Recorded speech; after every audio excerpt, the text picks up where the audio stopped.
तो आक्रोश बेहिसाब है।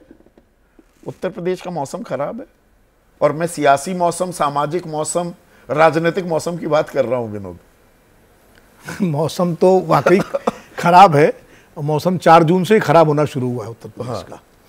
4 जून को जो आंधी आई उत्तर प्रदेश की सियासत में, जो अनपेक्षित था। अभय दुबे जी हमारे साथ बैठे हुए हैं, कई बार हम लोग चर्चा में कहते थे, तो वो एक शब्द जरूर कहते थे कि इस बार लोकसभा चुनाव में कुछ अनपेक्षित घटित होने वाला है। तो अनपेक्षित जो घटित हुआ वो उत्तर प्रदेश से ही शुरू हुआ। शीतल भाई जरूर कहते थे हम लोगों से कि बीजेपी बहुत संकट में है, और 40 सीटें अगर जीत जाए तो बड़ी बात है। हम लोग नहीं मानते थे, हमें लगता था कि बीजेपी कितना भी कम होगी, 50 सीट तक तो रहेगी, 50-55 सीट तक, लेकिन 33 सीट पे आ जाना।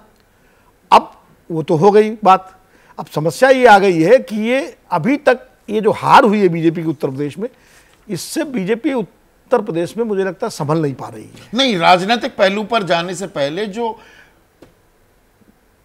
दरअसल सामान्य खबरें होनी चाहिए थी, जिनको कोई भी एक सक्षम, ताकतवर, काबिल नेतृत्व, और ये सारे शब्द योगी आदित्यनाथ के साथ जुड़ते हैं, बीजेपी के केंद्रीय नेतृत्व के साथ जुड़ते हैं, लेकिन हर जगह रायता फैला हुआ है। ये बाबा, भोले बाबा, ये सूरजपाल, ये गले की हड्डी बना हुआ है। शिक्षकों का बायोमेट्रिक्स, अटेंडेंस, ये मसला भी सुलझ नहीं रहा है और ज्यादा उलझता जा रहा है। और अयोध्या की बात हो, बाढ़ की बात हो, एक साथ वो सर मुंडाते ही ओले पड़ रहे हैं। क्या देखिए, 4 जून के बाद के नतीजों का भी क्या असर इन बहुत ही सामान्य प्रशासनिक फैसलों में भी दिख रहा है क्या? नहीं, वो हमेशा ऐसा होता है कि जब राजनीतिक पार्टी, जो सत्ताधारी दल है, उसका दबदबा जब कमजोर होता है, तो जो नौकरशाही है उस पर भी उसका असर पड़ता है। और जिस तरह उत्तर प्रदेश में खास करके हाथरस की घटना हुई है, मतलब इतनी बड़ी लापरवाही, इतनी बड़ी, इसको कहेंगे आपराधिक लापरवाही, ये क्रिमिनल नेग्लिजेंस है कि इतने बड़े जमावड़े को लेकर जिस तरह हल्के ढंग से वहां के डीएम, एसएसपी और स्थानीय प्रशासन ने लिया, तो ये इस बात का संकेत है कि जो दबदबा उत्तर प्रदेश का मुख्यमंत्री योगी आदित्यनाथ का रहा है उत्तर प्रदेश में, कहीं ना कहीं उसमें बुलडोजर बाबा के नाम से भी बीच में वायरल हुए थे। बिल्कुल, कि भाई जो गैर कानूनी गतिविधियां करेगा, कोई माफिया बनने की कोशिश करेगा, कुछ कानून के साथ खिलवाड़ करेगा, तो सब ध्वस्त कर दिया जाएगा, ढहा दिया जाएगा। देखिए, इसी उत्तर प्रदेश में औरैया में एक गरीब महिला के घर में बुलडोजर चला दिया गया था, याद होगा घटना, जिसपे और बेचारी उसका घर, और आज वो बाबा जो है वो पुलिस उनको पहुंच नहीं पा रही उन तक। अब बुलडोजर कहां चले गए, कहां चले गए, यानी उनका नाम तक एफआईआर में नहीं है। तो ये क्या बताता है? ये कहीं नहीं बताता है सरकार का जो इकबाल है, जिस इकबाल का हमेशा दम भरती है बीजेपी उत्तर प्रदेश में, क्योंकि यहां योगी जी और मोदी जी का डबल इंजन सरकार है, वो इकबाल कहीं ना कहीं कमजोर हुआ है इन चुनाव नतीजों के बाद से। और अब वो अब जैसे एक्सप्रेस वे की घटना है, एक्सप्रेस वे पे मान लीजिए सुबह तड़के घटना हुई, एक्सीडेंट है, दुर्घटना है, कोई हो जाता है, हो जाता है, उसके लिए सीधे से मुख्यमंत्री का जिम्मेदार नहीं ठहरा सकते। लेकिन जो अखिलेश यादव ने जैसे ट्वीट किया, अब उसमें उन्होंने जो मुद्दे उठाए कि एक्सप्रेस वे पे हेल्पलाइन कहाँ है, और जो व्यवस्थाएं हैं, जो स्पीड का उसका मसला है, ये सारी चीज़ें, इनका पालन क्यों नहीं हुआ, आखिर 18 लोग मरे। तो अगर एडमिनिस्ट्रेशन आपका चुस्त दुरुस्त है तो चीज़ें, वो पैरामीटर्स जो है वो पालन हो, यही हाथरस में हुआ। अब बाढ़ की स्थिति आप देखिए, 12 जिलों के कितने 600 से ज्यादा गांव आपने बताया, बिल्कुल 633, 8 लाख लोग प्रभावित हैं, 19 लोगों की मौत भी हो चुकी है। और बाढ़ एक ऐसी चीज है कि इस मौसम में बाढ़ आती है उत्तर प्रदेश में, पूर्वी उत्तर प्रदेश में और बिहार में, तो उसकी पहले से तैयारी क्यों नहीं थी कि लोगों को जो है अगर रेस्क्यू करना है, बचाना है, या जहां जहां सहायता पहुंचानी है, सब चीजें तो पहले से तैयारी हो रही है। अब मुख्यमंत्री जी मान लीजिए आप देख रहे हो, हेलीकॉप्टर से सर्वे कर रहे हैं, करना भी चाहिए, लेकिन वही है कि प्रशासन की तैयारियां क्या थी, ये सारे प्रश्न जो है ये हमेशा गवर्नेंस से जुड़े हुए हैं। और गवर्नेंस जो आपने एक सेकंड के लिए रोक रहा हूं, गवर्नेंस शब्द जो इस्तेमाल किया, देखिए कुशल प्रशासक की एक छवि थी जी योगी आदित्यनाथ की, उत्तर प्रदेश के मुख्यमंत्री की, पर ये सारे सवाल प्रशासन से जुड़े हुए हैं।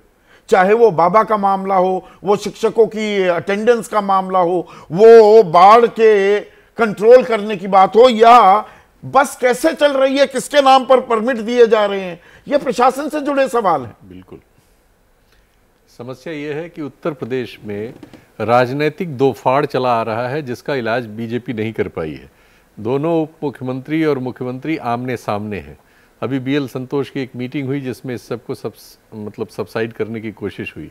वहाँ एक पूरी धारणा बनी हुई है कि जो मुख्यमंत्री हैं इनको हटाया जाना है। ब्रजेश पाठक जो स्वास्थ्य मंत्री हैं, 2 तारीख को 121 लोगों की मौत होती है।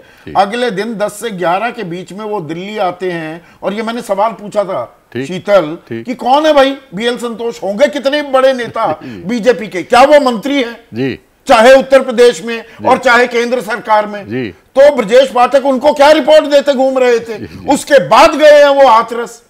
अरे वो लगातार ये परिस्थिति बनी हुई है कि दोनों मुख्यमंत्री वहां की कैबिनेट मीटिंगों में नहीं हैं और वो दिल्ली ज्यादातर आ रहे हैं। तो रस्साकशी हो रही है, तनातनी चल रही है। ये मैसेज पूरा नीचे तक गया हुआ है, प्रशासन एकदम कोलैप्स किया हुआ है। आप समझ नहीं सकते कि उत्तर प्रदेश में नीचे कितनी बुरी हालत है। तो आप जो समस्याएं गिना रहे हैं इससे बहुत ज्यादा मल्टीफोल्ड समस्याएं हैं। एक आकंठ भ्रष्टाचार, इतना भ्रष्टाचार कभी नहीं था प्रशासनिक स्तर पर, तहसीलों का और थानों का, जितना इस समय है। सिर्फ आप कुछ मुसलमान अपराधियों को या किसी मुसलमान राजनेता को तबाह कर दें, इससे हो सकता है कि राजनीतिक फायदे आपको मिल रहे हों और मिलते हैं, लेकिन ये कोई अच्छा प्रशासन चलाने की गारंटी नहीं है।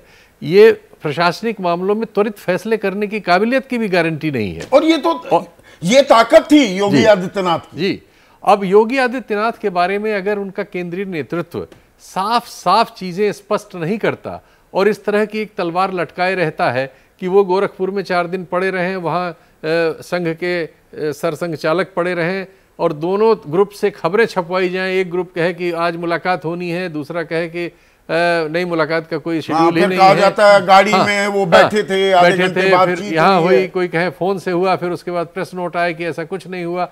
ये सब जो हो रहा है ये मजाक बन गया है। इतना बड़ा प्रदेश, इतनी बड़ी आबादी, इतनी लोकसभा सीटें, जो दरअसल नई प्रयोगशाला बन गया था बीजेपी के लिए। जी, ये प्रयोगशाला ध्वस्त है इस समय।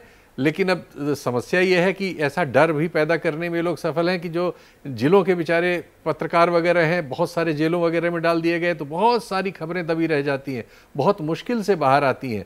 वरना बहुत प्रशासनिक कोलैप्स है। मतलब भ्रष्टाचार का तो मैं क्या बताऊं, जो बुरा हाल है कि किसी भी काम पर आपको जिस पे 100, 200, 300 में होता था, अब हजारों में है हर चीज, और हर काम में आपको पैसे देने ही देने, कहीं कोई सुनने।